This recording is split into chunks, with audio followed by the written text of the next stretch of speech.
From the Library of Congress in Washington, D.C.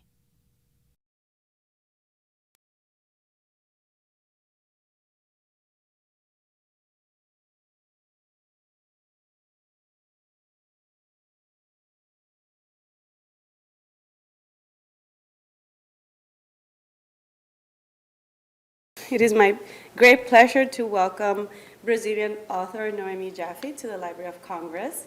We just had a session recording for the Archive of Hispanic Literature on tape, and it was amazing. So please look forward to listening to her read from her work. Noemi Jaffe taught Brazilian literature full-time for over 20 years, and then one day decided, I'm going to be a full-time writer, which is what she does currently, besides teaching creative writing in Brazil as well. She's a frequent contributor to the cultural supplement of the Folha de São Paulo, and also writes a monthly column for the newspaper Valor Econômico and for the magazine Harper's Bazaar. She's the author of 10 titles, starting with her book of poetry, which was also her first book published, right? Todas as Coisas Pequenas, All the Little Things, published in 2005. In 2016, she received the Brasília Literary Prize for her novel Iris, as Orquídeas, Iris, the Orchids. Today, she will be reading and talking about her recently translated novel, O que os cegos estão sonhando, What are the blind men dreaming, which was a finalist for the prize Zafari e Bourbon Literary Prize in Brazil. She is joined by Vivaldo Santos de Andrade, who is an associate professor of Portuguese at Georgetown University, where he is also the director of the Portuguese program. Vivaldo is the author of a book on the poetry of Carlos Drummond de Andrade, among many other titles on Brazilian literature and culture. Welcome, Noemi and Vivaldo. Obrigado. First of all, I'd like to thank the Library of Congress, and especially the Hispanic Division, and the publishers for organizing this event, but of course also Noemi for being here. And I'd like to, first of all, just to congratulate her on her book. It's such a beautiful book, very touchy, and I just love her book, and made me think a lot about, I always think about my mother. I actually brought Noemi a poem that I wrote about my mother. She was 99 years old, and she had 17 kids, lots of stories. This is just a, for me to let you know that when I read your book, I was very touched by it and made me think about, memories, and also like growing up in family, the struggle. Of course, different kind of struggles, but I think the life story of your mother, your family, it's an example, very touchy. And I think the Jewish condition is something that anybody that has suffered or going through any diasporic, the African American or the Jewish or minorities, I think it's a very important thing in life to reflect in our human conditions. And I would just start, I have several questions. I try not to be the professor and have the audience to ask questions. So I will just start with a question about the title of the book and what are the blind men dreaming, and to think about the title of the book and also asking Noemi, what were you dreaming or that made you dream about writing your book? Okay. Well, first of all, I'd also like to thank the Library of Congress for inviting me, Talia and Vivaldo. And I'd also like to say how excited I am to be here. It's a dream of mine to come to the library, imagine even talking in the library. So I'm very excited and good. Well, to answer your question, it's a question everybody wants to know, right? Because the title is pretty strange. Well, my mother is a very curious person. She's always wondering about phenomenon, natural phenomenon, about cosmic phenomenons. And she usually calls me or asks me questions about natural things, like why is the world round, and why do dogs bark, And while I was writing the book, she called me one day and asked me, Noemi, what are the blind men dreaming? And the question was so, it came just out of the blue, and it was so poetic that I didn't know how to answer her, but I immediately said, Mom, that's the title of the book. And she agreed with me. She was wondering what blind men dream of, because as blind men don't see, she was thinking, how do they dream if they don't see, right? But she has this problem in her Brazilian grammar. She hasn't learned the Brazilian grammar very well, and so instead of asking, what do blind men dream of, she asked, what are the blind men dreaming? And I like this mistake, quotes, because it somehow talks a lot about herself, the way she lives. She lives in the present, continuous. That's her decision. In order to survive what she went through, because she is a survivor from Auschwitz, she decided to forget everything that happened to her. So she's always living in the present tense, in the present continuous, to be more specific. So in the first place, I thought it was very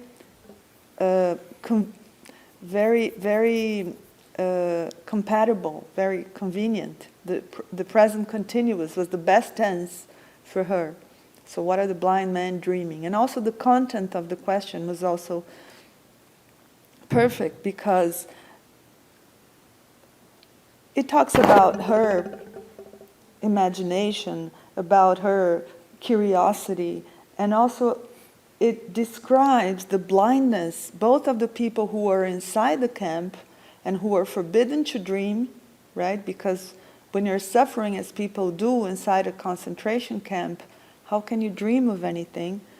And also because they didn't know what was happening outside the camp, what was happening in the world, right?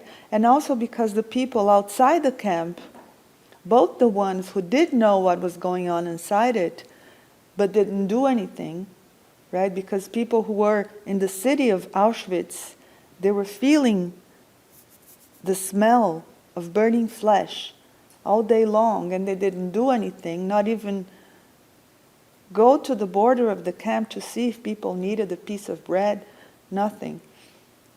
And also the people who didn't know what was happening, because Germany tried to disguise it as much as they could. And I think the third reason is because I think people are still blind to what's happening in the world, right? Because there are happening things that are similar to what happened in Auschwitz. And we're still blind to it. We're not doing much. And so that's the reason for the title of the book. And there are other reasons. People always come up with different reasons. And thank you. I was following up that. I was thinking about also the meaning of dreams, and how one dreams, how dreams come to be in anybody's life, but also the space of dream is this, the relationship with the dreams and the unconscious, or some experience that we have in life that brings through, that's kind of transformed, or our unconscious to dreams, good or bad experience. And also the place of literature as a place, if you think about literature and the imagination as some space, like an empty page, a blank space, there where you project your dreams. Exactly, it's perfect. I agree. Another question for you would be to think about writing, the importance of writing, like for your mother, for example, writing. It was a posteriori memoir, right? Like a year after she left the camp. But also the meaning, I read that, in her diary that she wrote for her daughters to read, right? But also the meaning of her writing for her, but also for you yourself and your daughter, like 3 generations, the meaning of writing. Writing as a, in psychoanalysis, when you have an experience, a traumatic experience, writing is always a good thing, like how to materialize the trauma. You look at the trauma, and like how writing can be sort of something that can cure the trauma, help you understand the trauma. Could you say something about that, please? Yes, that's very interesting. Because my mother, after she wrote this diary, which is 90 pages long, she never wrote a single page in her life after writing this diary. She's not a writing kind of person. And as you said, when I asked her, why did you write this diary if you don't write? And she said, for you to read it. And she was 19 years old at the time. She couldn't even imagine that she would have children, that she would meet my father, and that she would come to Brazil.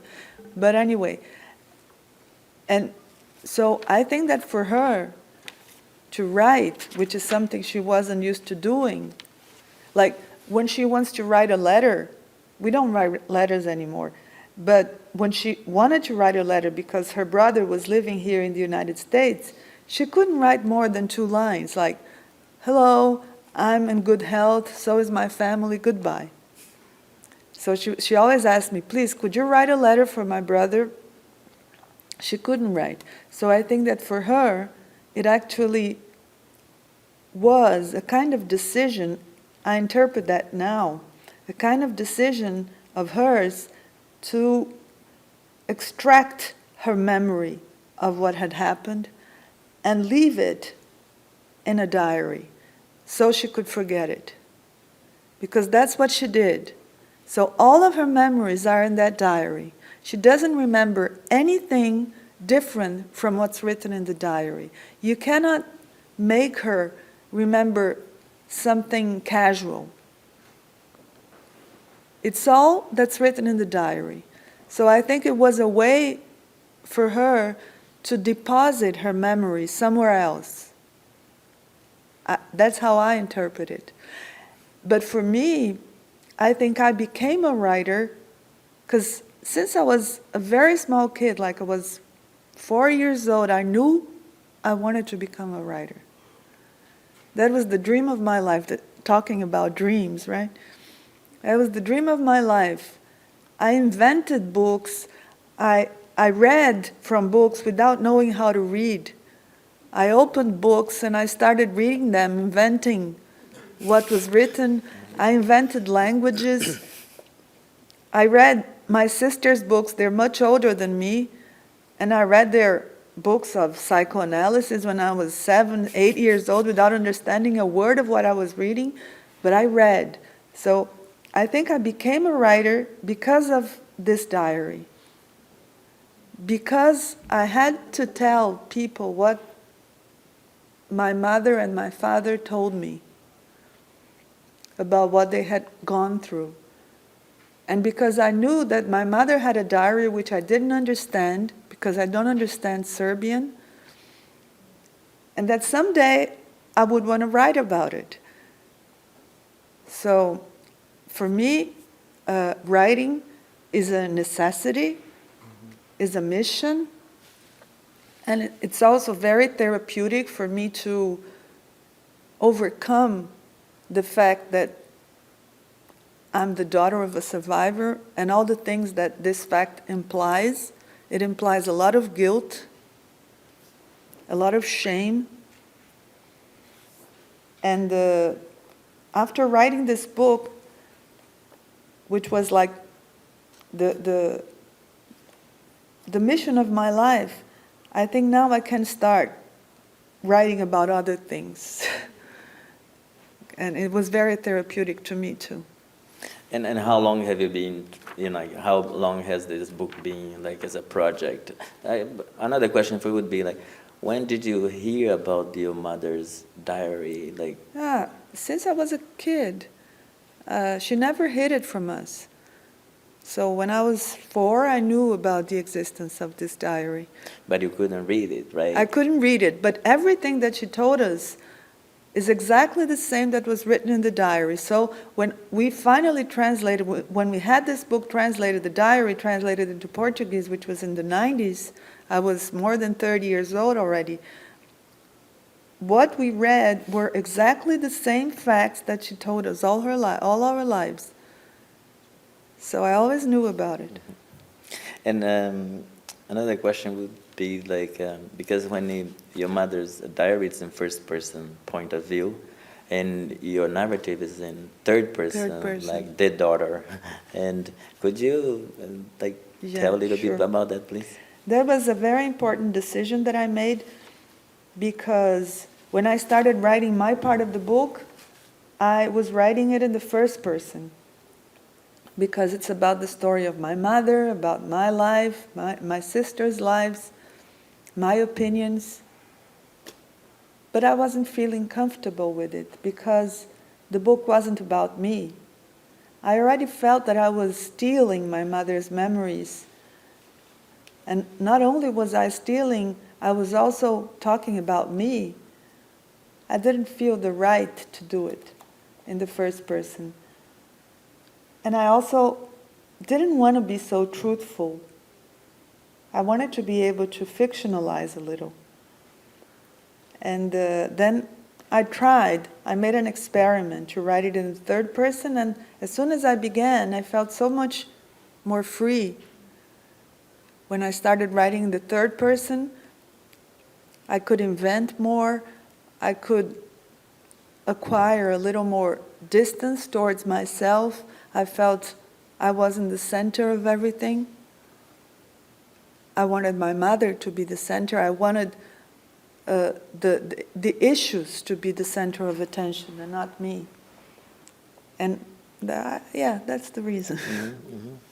It's very interesting because the book has these three parts. And one is the diary, and there is the second part. It's Noemi's narrative and part, and her granddaughter or her daughter also writing at the end about her experience being the grandchild of a survivor. So it's very interesting to see these three elements, and I think think about memories, because I think also is the question of how much can we grasp in terms of memory, what's real, because the written text has a tendency to fix things. We think this is what really happened, especially for someone that writes. But there's a lot of questions like in testimonial literature in terms of our own subjectivity in writing. But it's very interesting to see your book as a project, trying to understand what happened, three different perspectives of the same fact or the same history event. Yes, and we all have very different perspectives about what happened. Like my mother tells me sometimes, Noemi, you suffer more than I did. Because she doesn't suffer anymore, right? She accepts the fact that she suffered and that her suffering ended. And I'm the opposite. I'm always cultivating suffering. I'm always interpreting, thinking, and more intellectualizing and thinking about things. What does it mean to survive? What does it mean to forget? What does it mean to remember? And she tells me, don't exaggerate so much. You're so dramatic. Why do you make things so complicated? For her, a fact is a fact, but she lived the fact. I didn't. So what is left for me is thinking, right? This stupid thing that we do. And my daughter, she's a little more distant. She's a lot more distant, right? Because she's not the daughter of someone who went through the war, and so she doesn't feel this guilt that I feel, or this rage, because my mother doesn't feel anger. She forbid herself to feel any kind of anger, not even towards the Nazis. And I feel a lot of anger. I want to go back to the past and kill the man who made my mother carry a stone on top of her head, right? So I feel guilt, I feel rage. And my daughter, she doesn't feel any kind of guilt, right? She's free to live her life. She doesn't have any relationship with the war. She wants to fight for other causes, right? She's a very strong feminist, like all the girls nowadays, thank God, are feminist. So she's a strong feminist. She fights for other causes in Brazil. And so her relationship with her grandmother's life is different, but it's also very interesting, right? Her relation to Judaism is also different. So the book contains these three perspectives. Thank you. I think I should let you guys, the audience, ask some questions if you have. I have more questions here to, in case we need. But I think if anybody has a question, you could ask Noemi, Talia. To me, I talked to you about this before, how interesting. I have never seen a work with these three voices, these three generations, right, in one project. And I was wondering how you came to that decision. Mm-hmm. Well, the diary, I guess, I understand, obviously, but to also bringing your daughter to be part of that. Right. It's interesting because my daughter, when I was writing the book, she was 21. Now she's 28. But she was studying languages at the University of São Paulo, and she also wanted to be a writer. She was a writer already. And so one day I asked her, would you like to write the book with us? She said yes. Why not? And when we went to Auschwitz, I asked her to come with me, and she did. And when we entered Auschwitz, I said, let's try to find here in Auschwitz things that tourists don't find. Let's try to see the details of Auschwitz, the different things about Auschwitz. And so I started walking through the museums and the rooms and the barracks and the windows full of shoes and hair and suitcases, looking at the small things like the names on the suitcases and the streets, the addresses, and the braids in the hair.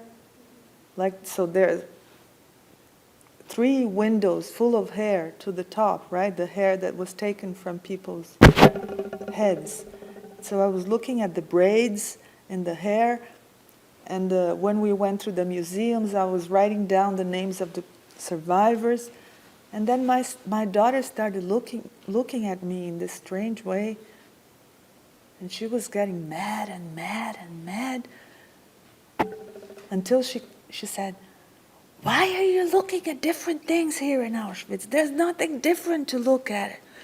There's no detail to look at. You shouldn't look at the braids. You shouldn't look at the names.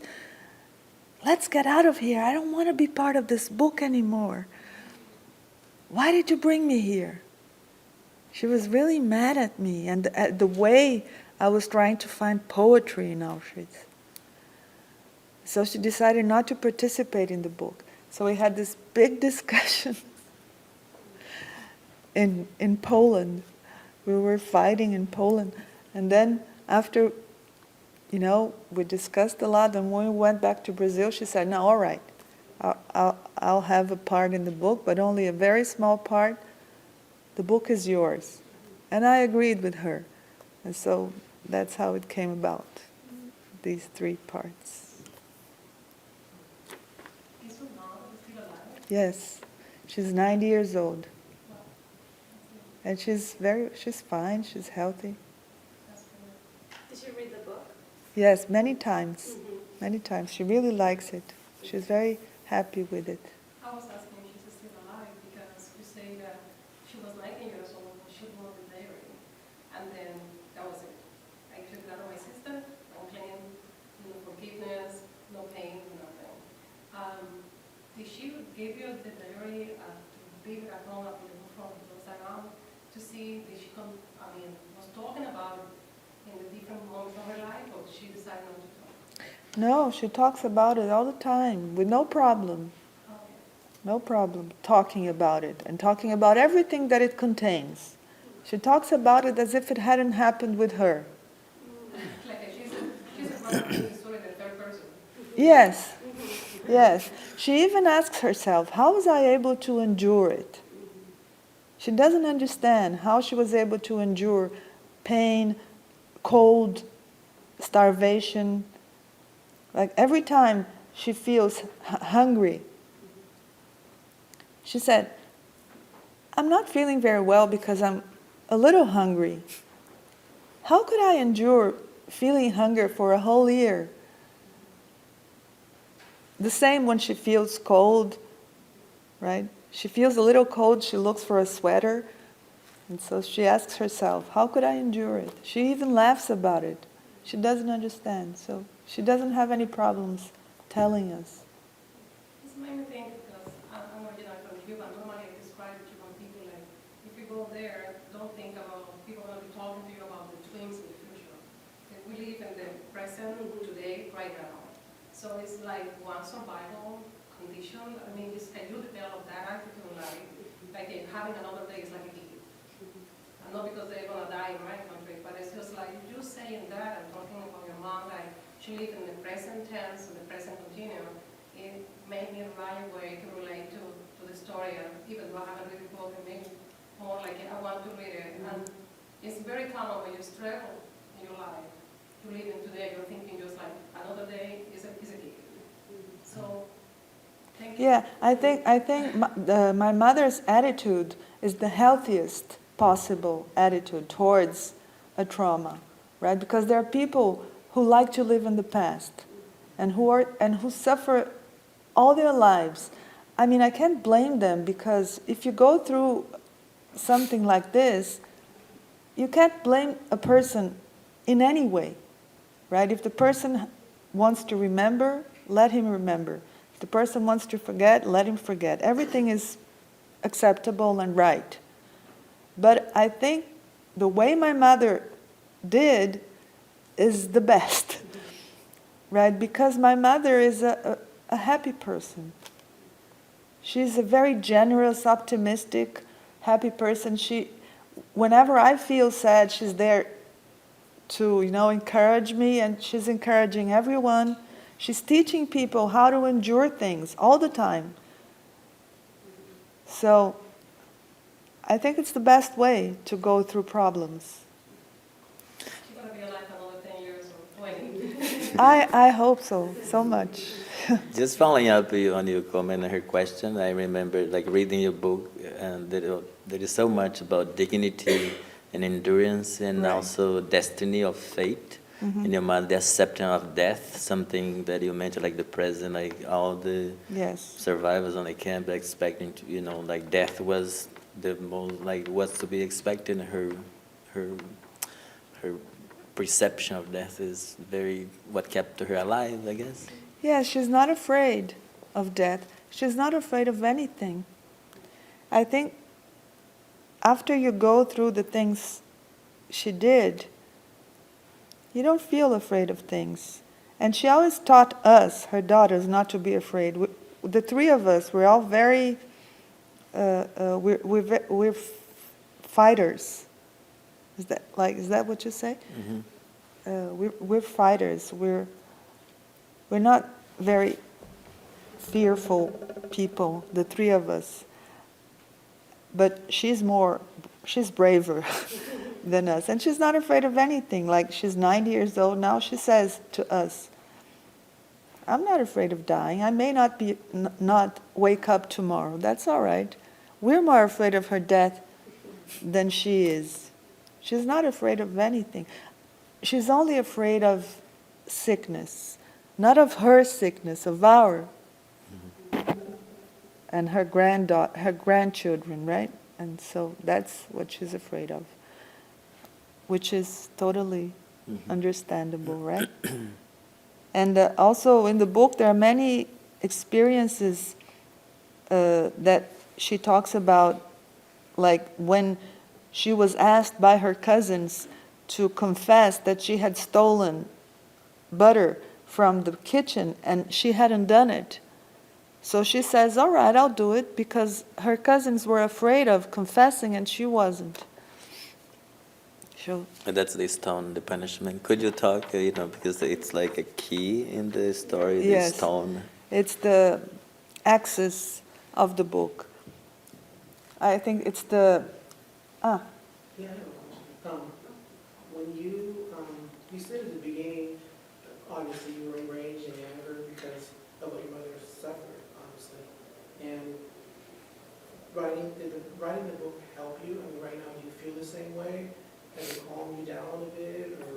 you more like your mother because of writing the book?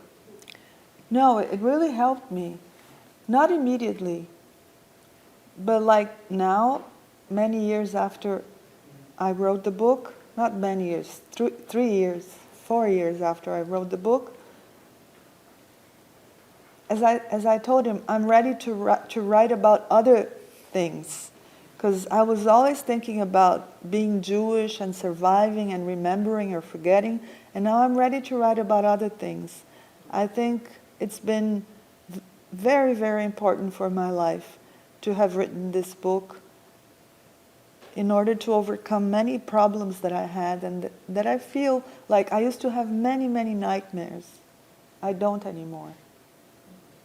Yeah, now I'm having good dreams. So I think I managed to get rid of the nightmares.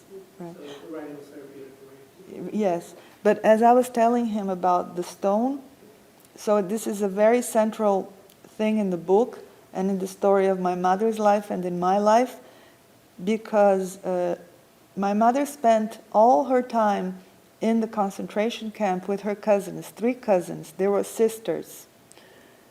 And they were all working in the kitchen. I think that's the main reason why my mother survived, because she managed to work in the kitchen. And in the kitchen, they had more access to food, like potato peels and things like that.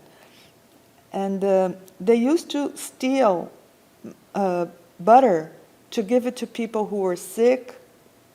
And one day, the officer realized that some butter had been stolen, and one of the cousins had stolen the butter, but they were afraid of confessing because they were 3 sisters, and they knew that if they confessed, the officer might send them to death. And so my mother was somewhere else, and when she arrived in the kitchen, they asked my mother to confess that she had done it. And she said, "All right, I'll do it." And she went to the officer and she said, "I stole the butter." And the officer said, Are you kidding? You're coming to me to confess you stole something from the kitchen? Yes. So she was supposed to be sent to death. But then she begged not to die. And so the officer, I don't know for what reason, decided only to punish her more lightly and asked her to carry a stone on top of her head for a couple of hours, kneeling on gravel. Yes. And she couldn't cry, and she couldn't let the stone fall. And when these hours passed, the officer came and said, "All right, now get up and go to work." And she couldn't even stand. Her knee is injured until this day. And she told us, she never spared us from this story. When we were kids, she told us this story, so we always knew, the sisters, we always knew what my mother had gone through. But to me, this fact, to know that my mother had gone through this, it was like determinant in my life. It wasn't a simple thing. And so I wrote 2 chapters about this fact in the book. And I think the whole book circles around this fact, my life. What was the name of the concentration camp? Auschwitz. Auschwitz. Yes. Any other question? There are a couple things that they're probably giant topics, like you mentioned earlier that there's a lot of things going on now in the world that we don't seem to be paying attention to. I don't know if you could comment for 3 minutes about that. Sure, but, sure. And then, another thing that I was hearing is resilience. So it seems certain people either are more resilient or not. But that whole topic of resilience, I'm sure, is Yeah. in the book on some level. Okay, thank you for your questions. First of all, in terms of what is happening in the world right now, I think the worst problem that is happening in the world right now is the problem of the refugees. And so I was reading a book now in the United States written by a Mexican writer called Valeria Luiselli, a very nice writer. Do you know her? And so she writes about the children from Guatemala, Puerto Rico, Mexico, who are coming to the United States alone, all by themselves, orphans from these countries. They're being persecuted by gangs in their countries, and they're being killed and raped in their countries, and they come to the United States followed by a coyote, and they get here, and they cannot enter the country, right? The country won't let them in. But the country is responsible for what's happening to them. I'm sorry to say that here in the Library of Congress, but the country is responsible for what's happening to them because the United States supported the war in their countries against them, and they won't let them in. They need to find a lawyer as soon as they get here. And they need to have reasons and proofs to get inside the United States. So that's just one example of what's happening, right? Children wanting to get into a country that is responsible for what's happening to them, but the country won't let them in. And so Valeria Luiselli decided to do something for it. So she's the translator for these kids. In Chechnya, there are concentration camps for homosexuals. In Syria, right, people are being killed like animals. And in Europe, people won't be let in, right? And it's the same thing. Europe is also responsible for what's happening in Asia. And I think these are some of the problems that are happening today, and that many people shut their eyes towards these problems. And in Brazil, I can't even start telling you the problems we have. And about resilience, I attribute my mother's resilience first to the fact that she believes in destiny. I think that makes things easier for people. I don't believe in destiny at all. And so maybe that makes me a little less resilient than my mother. I believe more in our choices, in people's choices to do things, not that things are pre-written and that we only obey, we follow something that is not up to us.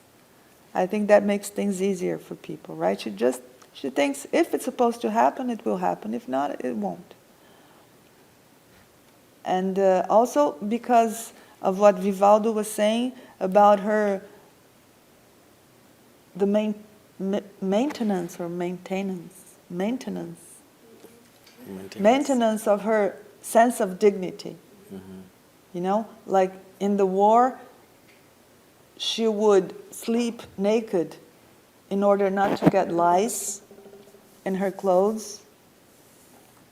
And she always carried a spoon with her, or she would make a needle out of straw in order to sew a blanket for herself. And like she's 90 years old now, but she's always hanging her clothes on a hanger, and her shoes are always, very neatly placed, one beside the other, and everything is so neat in her bedroom and her linen. She's always taking care of herself and using lipstick and makeup. She's always looking pretty. I think that makes a person resilient, right? She values her sense of being. Exactly. My question is about language and culture. So you talked about her understanding Portuguese and how she speaks to this day, not quite properly, but does she only speak Portuguese? Did she bring any of her Serbian with her? Yes. And in her community, is she strongly identified with a Jewish community, or has she assimilated, and how important is Judaism to her now? Okay, good. Yes, when my father was alive, they would speak Serbian between themselves. But none of us sisters speak Serbian. Only my older sister, she used to, because when they came, they didn't speak Portuguese, so they spoke Serbian all the time, and she spoke a little Serbian, and my grandmother, who came with my father, also spoke German. And so my sister also speaks a little German. Otherwise, they spoke Portuguese. And so after my father died 21 years ago already. And so she only spoke Portuguese, and now she forgot part of her Serbian. She also spoke a lot of Hungarian. She spoke Hungarian very well because in the city where she was born, they spoke both Hungarian and Serbian. So she understands a little Hungarian, but she has nobody to talk to. And so she only speaks Portuguese with us. And no, she gives great value to Judaism. She's not religious at all, but she's not assimilated either. We keep the main celebrations, Pesach, Passover, and Rosh Hashanah, Yom Kippur. We always celebrate in her house. She still cooks the main dishes for these celebrations. She goes to the synagogue only in the most important holidays of the year, but she likes being Jewish. None of us. My middle sister lives in Israel, but my older sister and myself, we never married Jews, and her grandchildren didn't marry Jews either. But she doesn't care. It's okay with her. But she gives a lot of importance to being Jewish. Okay. Your grandmother wrote in Serbian. My grandmother, I'm sorry. my mother, Your mother, I'm sorry, your mother. she wrote in Serbian. Have any of her writings been circulated in Serbia, which has its own recent and distant history? And how have they been received? I'm sorry, I didn't understand.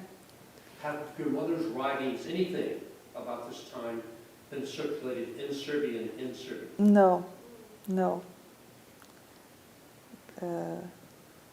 Has she had any conversations in Serbian about any of this?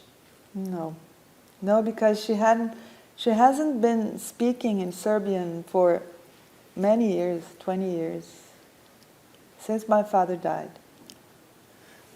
But there was like a TV recording or interview with nothing? In Brazil there was, but not in Serbia.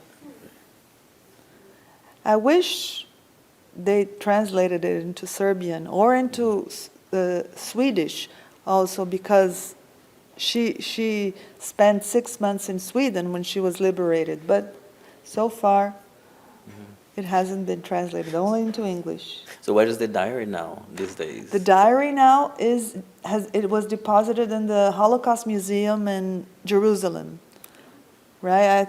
Because we thought that was the place for it, and so my sister took it there and gave it to them. So we're very happy that it's there now, along with its mates. How long was she in the concentration camp? 11 months. From April 1944 to March 1945. Maybe last question for you, but it's you and your 3 sisters. My question is about the place of your father, the place of in your writings. Yes. Well, there's a huge place for him, and I hope to someday write a book about his story. It's totally different from my mother's story.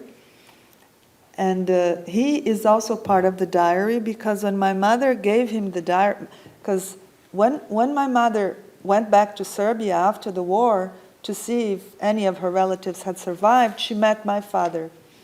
And my father immediately fell in love with her, and she didn't. She wanted to come to the United States because her brother was here. He had joined the American Army.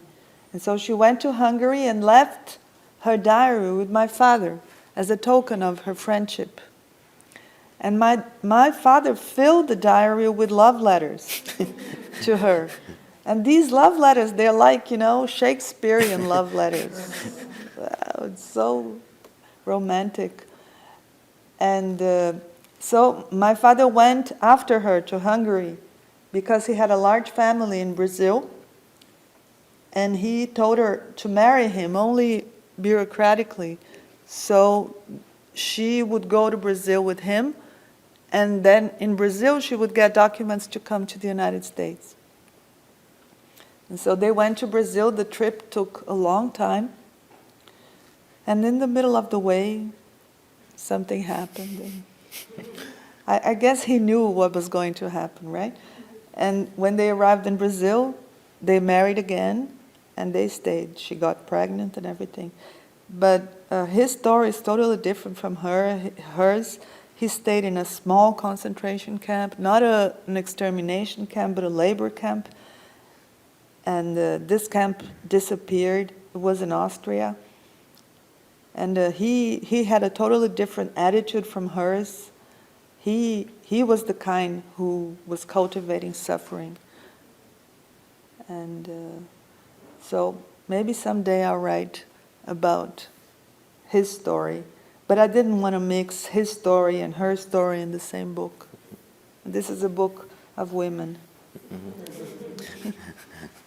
Thank you. I think there is an image in your book, and I think you also meant to give an example of your mother, like sewing, making needles to sew her own clothes. But also, for a writer, also the same idea of textile and writing. Exactly. The word text comes from sewing. And the books are sewn, right? And so. Any more questions? Or I have many questions, but I don't think we have much time. I'm sure your book has been well received in Brazil, and also in terms of contemporary Brazilian literature that's so diverse. And I think also, I think Georgette was mentioning the Jewish, event happening here, but also in Brazilian literature after the publication. I mean, we have a Jewish tradition, but I think especially after the publication of the biography of Clarice Lispector, there's a lot going on in the Jewishness, being Jewish and being Brazilian, and I think it's. Would you read for us? Oh, of course. Yeah, sure. Would you mind reading in Portuguese that No. trecho da pedra, since you mentioned it? I could read it in Portuguese and then in English. She read it so beautifully this morning that I think it's worth just... You should have told me.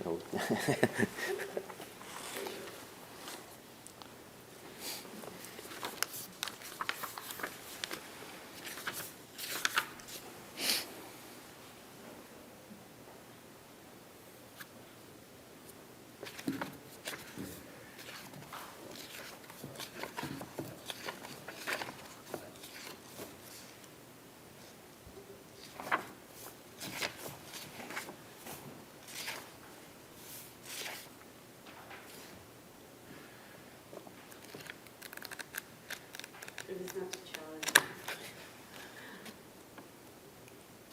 challenging.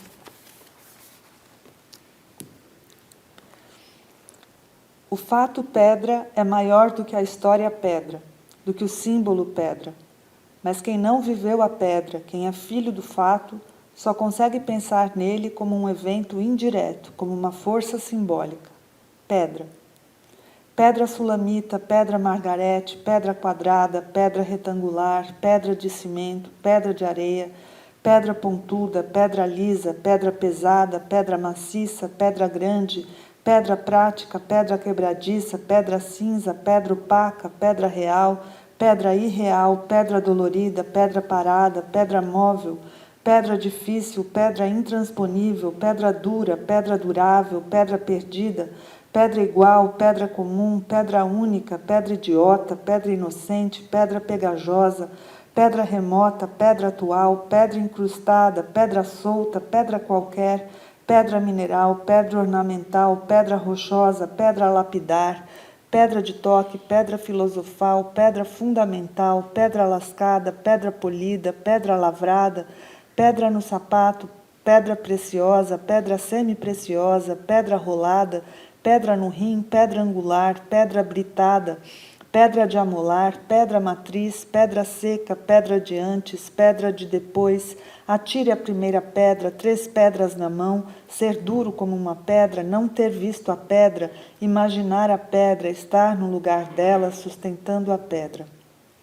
Ser filho de sobrevivente contém, em algum lugar remoto e inóspito da memória, a tentação de ter estado num lugar do sobrevivente. Não permitir que ela vivesse tudo aquilo, viajar para o passado e conseguir paralisá-lo, matar o oficial que ordenou o castigo, furar o tempo e a regulamentação do campo e salvar a mãe. Uma mãe que sofreu é uma falha histórica, uma inversão torta, que deixa nos filhos uma pequena culpa, uma pequena falta, um sonho ou um pesadelo que se carrega durante o dia, que impede e ao mesmo tempo estimula a vida. O desejo de salvar a mãe é o desejo de extirpar da memória o sofrimento da mãe, para que se possa libertar-se dele, para que se possa viver sem a pedra.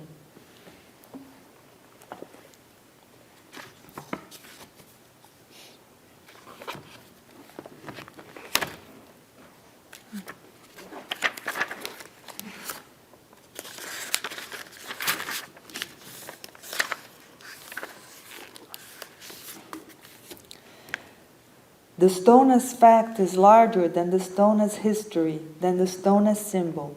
But those who have not experienced the stone itself and who are sons and daughters of the fact can only think of it as an indirect occurrence which carries symbolic force. Stone.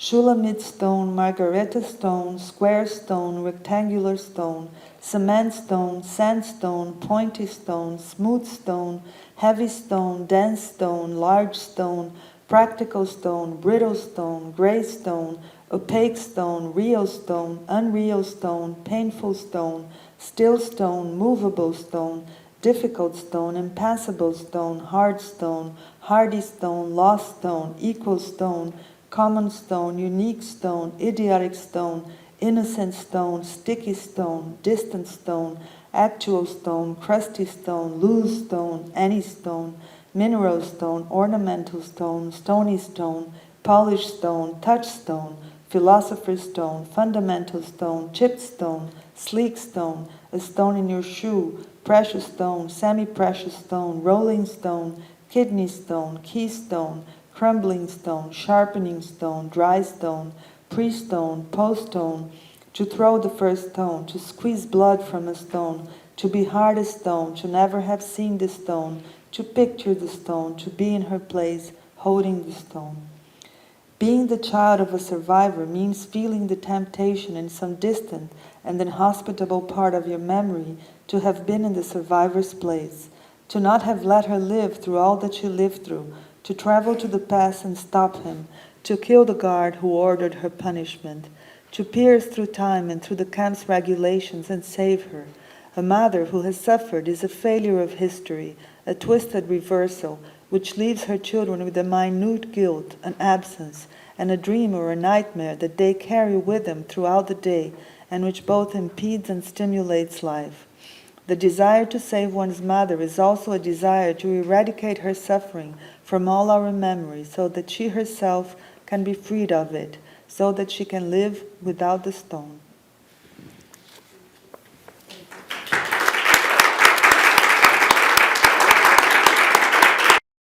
This has been a presentation of the Library of Congress. Visit us at loc.gov.